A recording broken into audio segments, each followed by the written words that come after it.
یہ جو distribution requirements planning ہے basically it starts in the market place اور as close to it as possible. جتنا بھی مارکیٹ کے قریب تر ہوگا جتنا پاسبل ہے ادھر سے یہ اسٹارٹ ہوگا.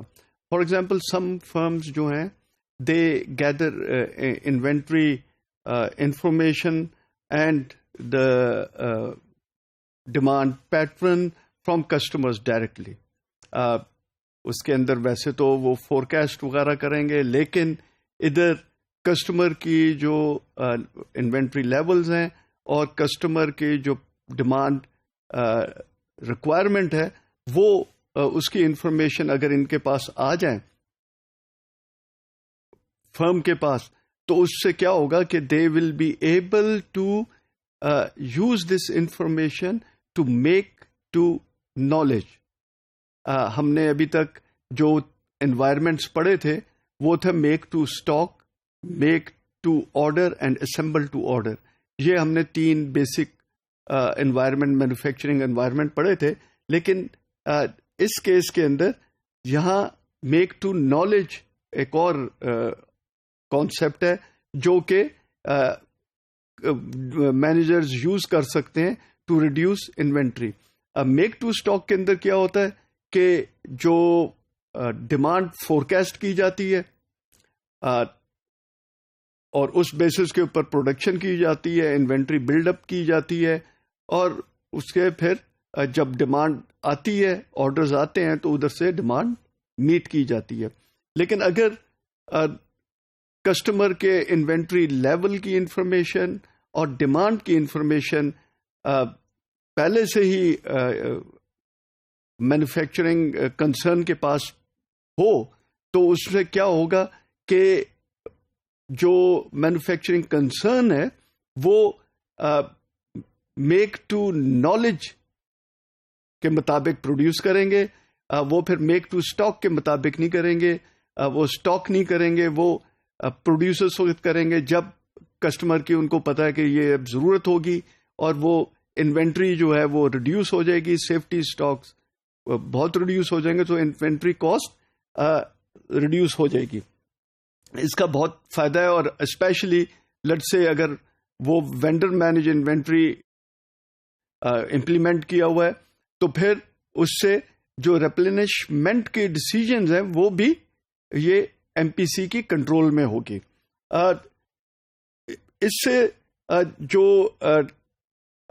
فائدہ ہے جیسے میں نے کہا وہ انوینٹری کاسٹ کی ریڈکشن، انوینٹری کی ریڈکشن، کسٹمر سیٹسفیکشن کا انکریز ہونا، یہ اس سے اچھا خاصا بینیفٹ لے سکتے ہیں. اس کے اندر جو ڈی آر پی کا ایک اور فائدہ ہے وہ بیسیکلی جو انفارمیشن گیدر کرتے ہیں اس میں یہ لوکل ڈیمانڈ کنڈیشنز جو ہیں وہ بھی گیدر کرتے ہیں. فار ایگزامپل اور اس سے پھر فورکاسٹ وغیرہ کے اندر اگر کوئی چینج وغیرہ ماڈیفائی کرنا ہے وہ کیا جاتا ہے. فار ایگزامپل ایک مینیجر، ویئر ہاؤس کا manager, because of this distribution requirement planning realised کہ ابھی تک وہ جو ڈیمانڈ فورکاسٹ کر رہے تھے اس کے اندر وہ بیسیکلی لیٹ سے 30 یونٹس پر ڈے کے حساب سے انہوں نے فورکاسٹ کیا ہوا تھا ایوریج. دے ریئلائزڈ جو یہ ویئر ہاؤس والے تھے دے ریئلائزڈ کہ یہ جو ایک ڈیمانڈ ہے، ایک کسٹمر ہے، اس کا جو آرڈر ہے وہ تقریباً 300 یونٹس کا at the end of every month آ رہا ہے.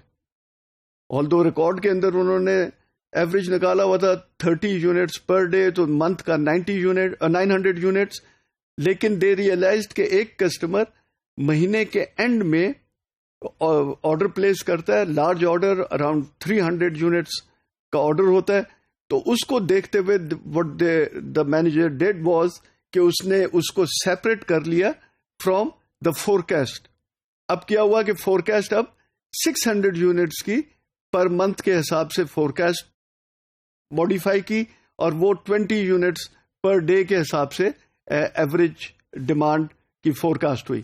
اور جو 300 یونٹس تھے وہ انہوں نے سیپریٹلی ٹریٹ کیا اور اس کو میک ٹو نالج کے بیسس کے اوپر اس کی مینوفیکچرنگ پروڈکٹ کی کیونکہ پتا تھا کہ یہ کسٹمر کو اینڈ آف دا منتھ چاہیے اور تقریباً یہی کوانٹٹی ہوتی ہے، تو انہوں نے ایگزیکٹ اس ٹائم کے اوپر پروڈکشن کر وہ ڈلیوری کسٹمر کو کرنی شروع کر دی. تو اس کے بیسس سے کیا ہوا کہ 30 یونٹس پر ڈے کے بجائے 20 یونٹس پر ڈے کی فورکاسٹ آئی. تو اس سے انوینٹری جو ہے وہ لیول اس کا اچھا خاصا ریڈیوس ہوا اور سیفٹی اسٹاک بھی اس کا ریڈیوس ہوا. بیسیکلی یہ جو کیا کہتے ہیں